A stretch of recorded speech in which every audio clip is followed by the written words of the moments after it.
Chapter 29. The Obvious Bear. 3 dates. That's all that was within the folded swan. 1 in the year of the lynx, a 2nd in the year of the bison, and a 3rd in the year of the heron. All years before she was even born. It didn't take long for Anastasia to figure out why those dates were important. That was the easy part. Whether people knew the actual dates or not, the events they marked were part of everyone's history curriculum. But, on the other hand, those were the official accounts, the accepted ones. Nothing in history was a first-hand account, and things known really meant things that were allowed to be known. Ever since becoming a scythe, Anastasia had seen how the scythedom throttled back the flow of information when it felt the need, defining history any way it chose. Perhaps not falsify things, for the Thunderhead did have jurisdiction over facts and figures, but the scythedom could choose which facts and figures were fed to the public. But any information selectively ignored was not forgotten. It still existed in the backbrain for anyone to access. In the days of her apprenticeship, Citra had become an expert at sifting through the Thunderhead's backbrain when trying to find Scythe Faraday's killer. The algorithms of the Thunderhead's filing system were much like the human brain. All order was by association. Images weren't organized by date, time, or even location. To find an ivory scythe standing on a corner, she had to sort through images of people in ivory standing on corners everywhere in the world, then narrow it down by other elements in the scene. A particular type of street lamp, the length of shadows, the sounds and scents in the air, because the Thunderhead cataloged all sensory input. Finding anything was like finding a needle in a haystack on a planet of haystacks. It took ingenuity and inspiration to figure out what parameters would narrow down the near infinite field of information. Now, Anastasia's challenge was even greater than before, because then she knew what she was looking for. Now, she knew nothing but dates. First, she studied all that was known about the disasters in question. Then, she plunged into the backbrain to find original sources and information that had been conveniently left out of the official records. The biggest obstacle was her own lack of patience. She could already sense that the answers were in there, but they were buried beneath so many layers, she feared she'd never find them. As it turns out, Anastasia and Jerry had arrived just a few days before the lunar jubilee. On every full moon, High Blade Tenkamenon threw a huge party that lasted 25 hours. Because 24 simply isn't enough. There were all forms of entertainment, hordes of professional partiers, and food flown in from around the globe for his invited guests. Dress for the event, but without your scythe's robe, and stay by my side with a party person or two, Tenka had advised her. You'll just be part of the scenery. To Jerry, the High Blade just said, Enjoy yourself, within reason. Anastasia was reluctant to even be there, for fear of being recognized, and much rather would have continued her search through the backbrain, but Tenkamenon insisted. A break from the drudgery of dredging will do you good. I'll provide you with a colorful wig, and no one will be the wiser. At first, Anastasia thought it would be irresponsible and foolhardy to suggest a simple disguise could conceal her. But since the last thing anyone was expecting was a long-dead scythe to show up at the party, much less one wearing a neon blue wig, she was remarkably hidden in plain sight. A lesson for your research, he told her. That which hides in plain sight is the most difficult thing to find. Tenka was the consummate host, greeting everyone personally and granting immunity left and right. It was all stunning and fun, but it didn't sit well with Anastasia, and the High Blade read her disapproval. Do I seem wastefully self-indulgent to you? Tenka asked her. Am I a horribly hedonistic high blade? Goddard throws parties like this, she pointed out. Not like this, said Tenka.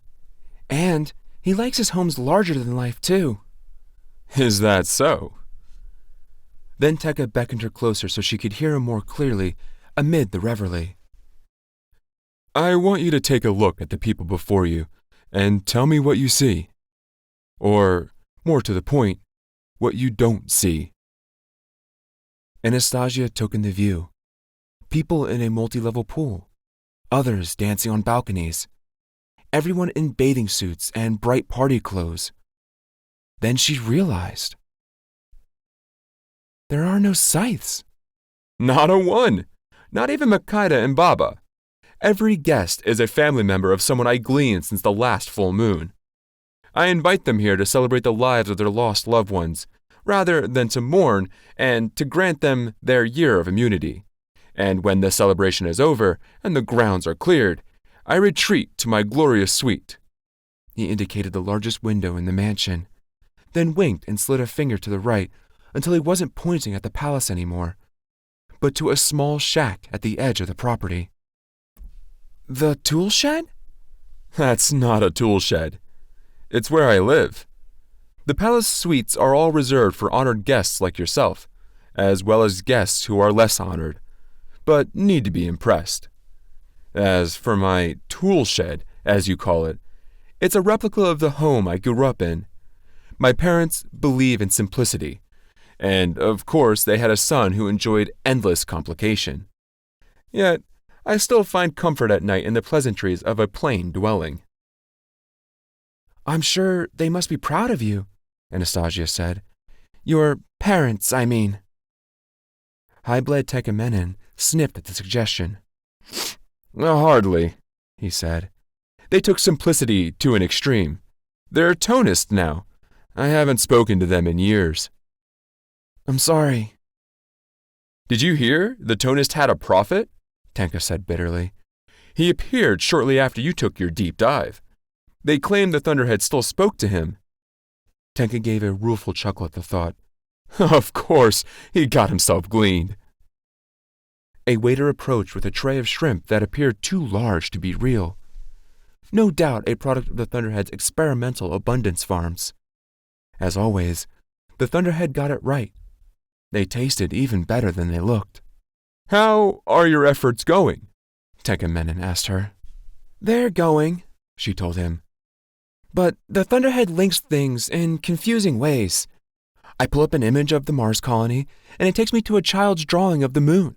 A news report from New Hope Orbital Station leads to a launch order in Istanbul from a scythe I've never even heard of.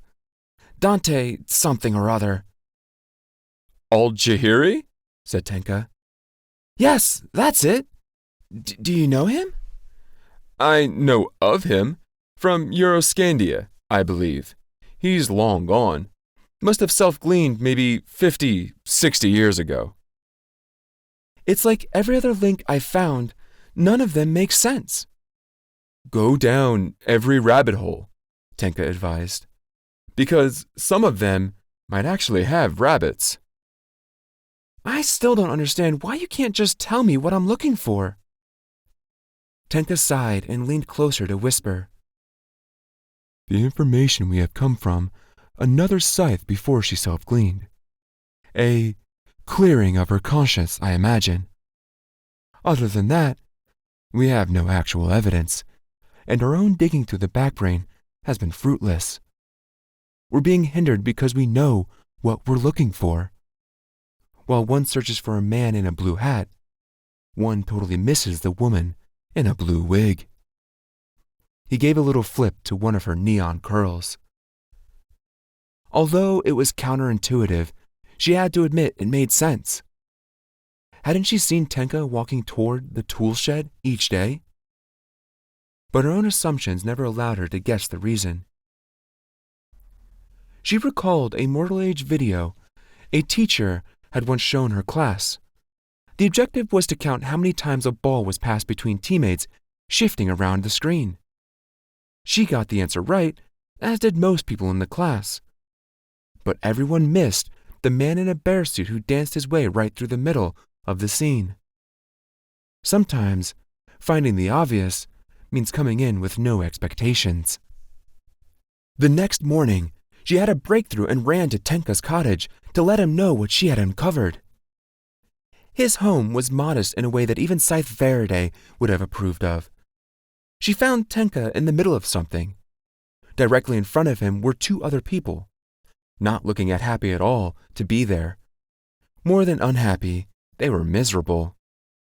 "Come in, my friend," Tenka said when she saw Anastasia at the door. "Do you know who this is?" He asked his two other guests. "No, Your Excellency," they said. "She is my florist," he told them. "She fills the palace and my home with the most lovely arrangements." Then he focused his attention on the more nervous of the two, a man who seemed to be nearing 40, perhaps ready to turn a corner. "Tell me your dearest dream," said the High Blade. "What do you want to do more than anything in the world, but have not yet done?" The man hesitated. "Don't hold back," prompted Tenkamenen. "Don't be modest. Tell me your dream in all of its garish glory." I want a sailing yacht," he said, like a little boy on father's holiday lap. "I want to sail it around the world." "Very well," said the High Blade, clapping his hands once as if that sealed the deal. "We'll go shopping for sailing yachts tomorrow. My treat." "Your Excellency?" the man said, incredulous. "You'll have your dream, sir. 6 months of it. Then you'll return here to tell me all about it, and then I will glean you." The man was ecstatic. In spite of being told that he was going to be gleaned, he was happy as could be. "Thank you, Your Excellency! Thank you!" Once he had left, the other man, a bit younger and less frightened than he was before, turned to the High Blade. "What about me?" he asked. "Do you want to hear my dream?" "My friend, life can often be most brutal and unfair. Death is the same." Tenkamenen swung his hand in a quick arc. Anastasia never even saw the blade. But in an instant, the man was on the floor clutching his neck, releasing his last breath. He had been gleaned. "I will alert his family personally," Tenkamenen told Anastasia. "They will be invited to the next lunar jubilee." Anastasia was surprised by the turn of events, but not shocked. Each scythe had to find his or her own way of doing things. To realize one random soul dream while denying another was as reasonable a method as any. She'd seen good scythes do a whole lot worse. The cleanup crew came in from another room, and Tenka escorted Anastasia out to the patio where breakfast was waiting. "Did you know that you were my inspiration?" he told her. "Me?" "By your example, actually allowing people to choose their own method of gleaning and giving them notice ahead of time. Unheard of, but brilliant. Such compassion is lacking among us. We're all about efficiency, getting the job done. After you were lost on Endura, to honor you, I decided to change my gleaning style. I would allow half of those I gleaned to first live their dream." "Why just half?" "Because if we truly are to emulate death as it once was, it must be fickle and capricious," he said. "One can only sugarcoat it so much." Tenka filled a plate with eggs and fried plantains, and set it in front of Anastasia before making a plate for himself. "How strange," thought Anastasia, "that death has become so commonplace for us scythes that we can take life and take breakfast in the next moment." Tenka took a bite of cassava fruit, chewing the dense bread as he spoke. "You've not gleaned once since you arrived. Understandable, under the circumstances, but you must be itching for it." She understood what he meant. Only New Order scythes truly enjoyed the act of gleaning, but others would feel a vague but persistent need if they went too long without it. Anastasia couldn't deny that she'd come to feel that too. She imagined it was the way one's psyche adjusted to being a scythe in the first place. "What I'm doing in the backbrain is more important than gleaning," she told him. "And I think I found something." She told him what she had uncovered. A name. Carson Lusk. Not exactly the motherlode, but a starting point. "He's listed as a survivor, but there's no record of his life after that date. Of course, it could be a mistake, and he actually died with the others." Tenka smiled broadly. "The Thunderhead does not make mistakes," he reminded her. "It's a solid lead. Keep digging." He eyed her plate, then scooped more plantains onto it, like a parent concerned with their child's skimpy eating habits. "We would like you to start making live broadcasts," he told her. "Rather than us officially telling the world you have returned, we think you should do it yourself. Scythe Anastasia in her own words." "I'm not much of a performer," she told him, and thought back to her awful performance in Julius Caesar. She was only on stage to glean the lead actor, as per his wishes, but she still had to act the part. She was a terrible Roman senator, except for the stabbing part. "Did you speak your mind and your heart to the Grandslayers when you brought your inquest?" Tenka asked. "Yes," admitted Anastasia. "And our friend Scythe Posuelo tells me that in spite of what the world believes, you convinced them to make Scythe Curie High Blade of Mid-America." Anastasia grimaced involuntarily at the mention of Scythe Curie. "Yes, I did." "Well, if you can stand before the 7 seats of consideration and argue a case to the most intimidating elegy of scythes in the world, I think you'll do fine." That afternoon, Tenka Menon took her off the compound to show her the city he was so proud of. Port Remembrance was a bustling city and full of life, but the High Blade did not want her to leave their car. "The Jubilee is one thing. It's a controlled environment. But out here, there's no telling who might see you and recognize you," he said. But it turned out there was another reason he didn't want her to leave the vehicle. As they neared the center of town, they began to encounter tonists. First, just a few, but soon they started to gather on either side of the road, glaring at the High Blade's car. Anastasia had mixed feelings about tonists. The less extreme ones were all right, friendly and often kind, if somewhat persistent in the pushing of their beliefs. Some, however, were insufferable. Judgmental, intolerant, the opposite of what tonism claimed to be about. And sibilance made other zealots seem tame. That was the brand of tonism that had taken root in Tenka Menon's region.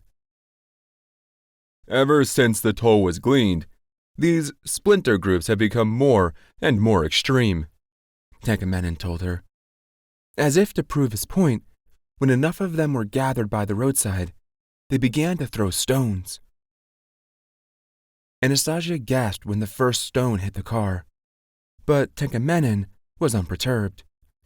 "Don't worry. They can't do any damage, and they know it. I'm sorry you have to see this." Another rock hit the windshield, split in two, and bounced off.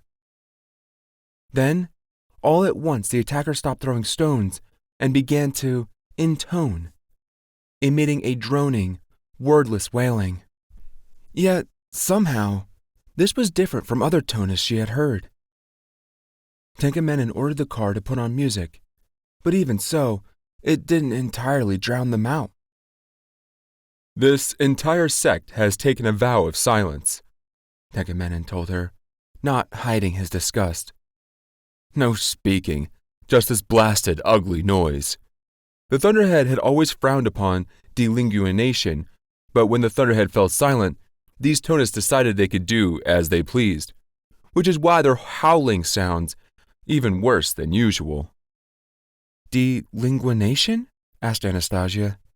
"I'm sorry," said Tenka Menon. "I thought you understood." They've cut out their tongues. Jerry was not invited on the tour of Port Remembrance. While the captain's crew indulged in more free time than they had had in years, Jerry remained in Tenkamenen's compound, keeping an eye on Anastasia, making sure she was being treated well and was kept safe. Jerry was never a selfish person, always putting the crew of the Spence first. That was a good captain's way. The desire to look out for Anastasia went beyond that. Tenkamenen was a careless man. Yes, he provided protection for Anastasia, but was his staff vetted? And the fact that he practically flaunted Anastasia's presence at the lunar jubilee made Jerry wonder whether the High Blade had any common sense whatsoever. Jerry didn't trust the man and knew the feeling was mutual. And then came Anastasia's sibilant afternoon in Port Remembrance. Anastasia came to talk to Jerry about it when she returned, unable to keep it all in. Each day, it's like I'm hit over the head by how much the world changed while I was out of it, Anastasia said. The world has survived worse, Jerry told Anastasia, while she endlessly paced. We survived the mortal age. What could possibly be worse than the horrors of that? But she would not be consoled. Yes, but without the Grandslayers, Scythems are practically at war with one another. And if it were the mortal age all over again, where are we heading? Upheaval, Jerry said matter-of-factly. Mountains are created by upheaval. I'm sure it doesn't look pretty at the time. It only aggravated her further. How can you be so calm about it? And Tenkamenen's even worse than you. He just accepts all this like it's nothing. Like it's a passing shower, instead of a hurricane that's going to tear everything apart. Why is everyone so blind? Jerry sighed and put a hand on Anastasia's shoulder, forcing her to stop pacing. This is why I'm needed here, Jerry thought. To be the second voice in her head, wrangling in the panicking one. There is opportunity in every disaster, Jerry told her. A ship goes down. That's when I get excited, because I know there's always treasures in the wreckage. Look what I found at the bottom of the sea. I found you. And 400,000 scythe diamonds, Anastasia pointed out. My point is, you need to approach this like a salvage operation. In salvage, the first thing we do is carefully assess the situation before we make a move. So, I should just sit by and watch. Observe. Learn everything you can. And then, when you do move, you move decisively. And I know, when the time comes, you will. High Blade Tenkamenen insisted on formal dinners every night. His entourage of scythes was expected to be there, as well as an honored guest. And since Anastasia's and Jerry's arrival, Tenkamenen made sure there were no other guests. It was one thing to throw a party for locals, and another to expose Scythe Anastasia to dinner table scrutiny. When Jerry arrived that night, Anastasia was already there, along with the High Blade and Scythe Baba and Makeda. The High Blade himself was laughing uproariously at something someone had said, or, more likely, something he himself had said. While Anastasia enjoyed the man, Jerry exhausted of him after their first day. You've missed the first course, he told Jerry. No soup for you. Jerry sat beside Anastasia. I'll survive. House rules dictate that you be on time for dinner, Tenkamenen reminded. It's a matter of common courtesy. It's Jerry's first time late, offered Anastasia. You don't have to defend me, Jerry told her, then turned to the High Blade. I was being updated on the Endura salvage, if you must know. They found the council chamber. The Grandslayer's seats of consideration are being sent to their respective continents to be turned into monuments. I think that was a little more important than soup." Tenkamenon did not comment, but 5 minutes later during the main course, he prodded Jerry again. "Tell me, Jericho, how does your crew feel about having an absentee captain?" Jerry would not be baited. "They are on leave in your city, and grateful for it." "I see. And how do you know they are not out making deals without you? Deals that might compromise the security of our dear Lady of the Deep?" He said, using his latest pet name for Anastasia. "Do not cast aspersions on my crew, Your Excellency," Jerry said. "They are loyal to a fault. Can you say that of the people you surround yourself with?" That raised the High Blade's hackles, but he did not defend his entourage. Instead, he changed the subject. "What do you want out of life, Captain Sobranus?" "That's a broad question." "Then let me rephrase it. Tell me your dearest dream, Jericho. What do you want to do more than anything in the world, but have not done?" Suddenly, Anastasia dropped her silverware so hard that it chipped her plate and she stood up. "I've lost my appetite," she said, then grabbed Jerry's hand. "And so have you." And she stormed away, leaving Jerry no choice but to go with her, if only to keep the hand. Behind them, Tenkamenon burst out laughing. "It was a joke, Anastasia. You know, I love to toy." She turned long enough to spare him the harshest of glares. "You are an excellent ass, Your Excellency," which only made him laugh harder. Jerry was not entirely sure what the inside joke was until they reached Anastasia's suite and she closed the door behind them. "It's what he asked people he's going to glean," she said. "Ah," said Jerry. "He did it to get a rise out of you, which he did. The High Blade enjoys pushing people's buttons, and he knows exactly where yours are." "Aren't you the least bit worried that he might actually do it?" "Not at all," Jerry told her. "Because as much as he likes to toy with you, he doesn't want to turn you against him. If he gleans me, he knows he'll be your enemy." Even so, she held out her hand, the one with the scythe's ring. It wasn't her old ring. That one Scythe Posuelo had hurled back into the sea after they found her, since it could be used to trace her whereabouts. If there was actually a Scythe out there who understood their own technology. Posuelo had given her a new ring using one of the diamonds from the vault. "Kiss it," Anastasia said to Jerry, "just to be safe." So Jerry took her hand and kissed it, missing the ring entirely. Anastasia pulled her hand back reflexively. "I meant the ring, not the hand." She held it out again. "Do it right this time." "I choose not to," Jerry said. "If I give you immunity, no one can glean you for a year. Do it." But still, Jerry made no move. And when her eyes questioned, Jerry said, "When I found the Vault of Relics and Futures, Posuelo also offered me immunity, but I refused him as well." "Why? What possible reason is there?" "Because I don't want to be indebted to anyone, not even you."